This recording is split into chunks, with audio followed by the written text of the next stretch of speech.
Can I start with the complicated part? Yes? Okay. This is Ian Rogers. He's the adopted son of Captain America. Adopted from the clutches of Arnim Zola, the Nazi chest-face robot. He was born in a universe that advances way faster than our hero's world. Captain America kidnapped him as a baby because he didn't know that he was Zola's biological son and didn't want a child to grow to be a manipulated weapon. They spent 12 years in that dimension, which came up to around 30 minutes in the real world, raising the boy alongside the local population, instilling in him the values of freedom and justice. Steve Rogers also fought against a techno-organic virus given to him by the mad robot that resulted in a chest face of his own. Zola kidnaps Ian back, reveals that he is actually named Leopold, and manipulates him to his side, by stating correctly that just like Batman, Captain America likes to train child soldiers and send them into battle. Captain America manages to get rid of his chest face, shakes Ian out of his manipulation, and following a couple more stories bring him to Earth to live together as father and son. I abridged a lot, especially towards the end, but that's Ian's story, Ian's complicated story. The reason that I'm telling you all of this is because Ian is going to be our guide for the first domain, the Hydra Empire. Ian gets out of Hydra's interdimensional infinite elevator into the streets of the Empire. He used this elevator to escape an explosion on 616, making him one of the only people to remember the previous universe on Battleworld. Times Square's usual billboards and company logos are replaced by Hydra propaganda and Big Brother-esque faces. Zeppelins fly overhead, the streets are empty, and spotlights shine menacingly. He finds a boy doing graffiti on some posters, asking him since when did Hydra take over New York, only to find out that they didn't take over, they founded the city.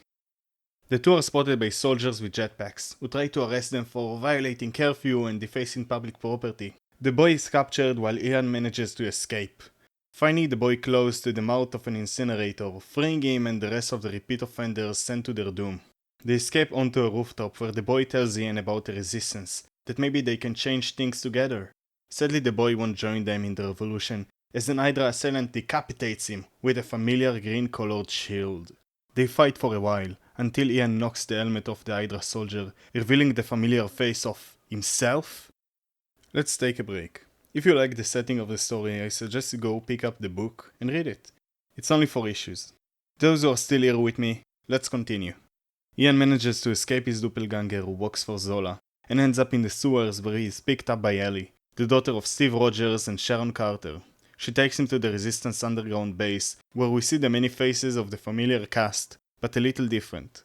A blind Hawkeye, amputee Iron Man, wheelchair-bound Nick Fury, snake-like Captain Marvel, the Wasp with the underside of an actual wasp.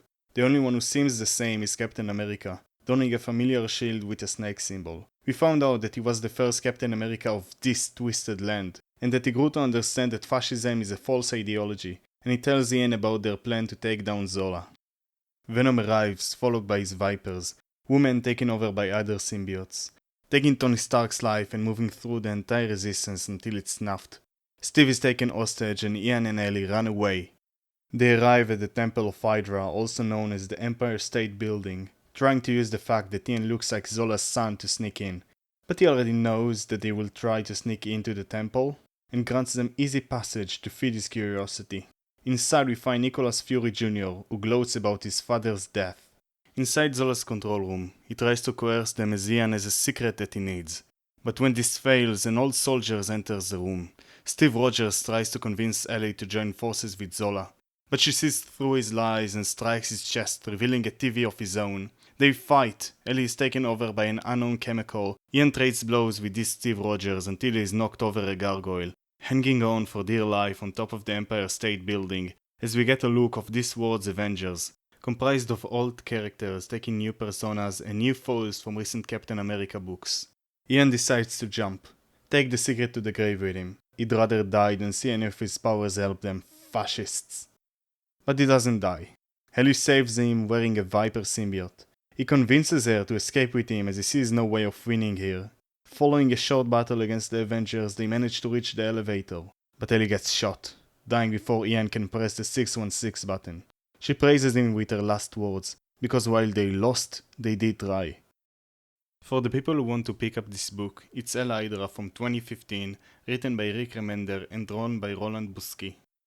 Okay, The next one is going to be more colorful, and I don't want to complain about every story, but why does he have to lose? Why can't he at least take down Zola and escape?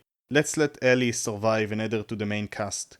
It's not like Ian isn't more complicated than her, or had so many appearances since he was introduced. It makes for a bummer story, but my real problems are a bit more political. Zola is a Nazi, or a former one at least. If I had to write a story where the villains are Nazis, I wouldn't let them win. And if they won, not against people that the Nazis despised, such as disabled people. Also, the Nazis worked with capitalists, so it's weird that they used the word capitalist as an insult. They didn't like them, but they hated communists more. And last but not least, Steve's shield. Why does he need a Don't Tread snake? The best shield already exists, and it's the all blue, red and white with a star in the middle. Because while I'm not an American, that flag is a symbol of freedom, dreams and hope for many people. And in a story where Zola doesn't use it to twist its meaning, we shouldn't decorate it with anything else, especially when Steve doesn't represent the United States of America, but the ideals it should stand for. Thank you for watching. I know I promised a more consistent video schedule, but my computer died and I was laid off. But I am back and I don't plan on stopping, so keep reading comics and have a good day.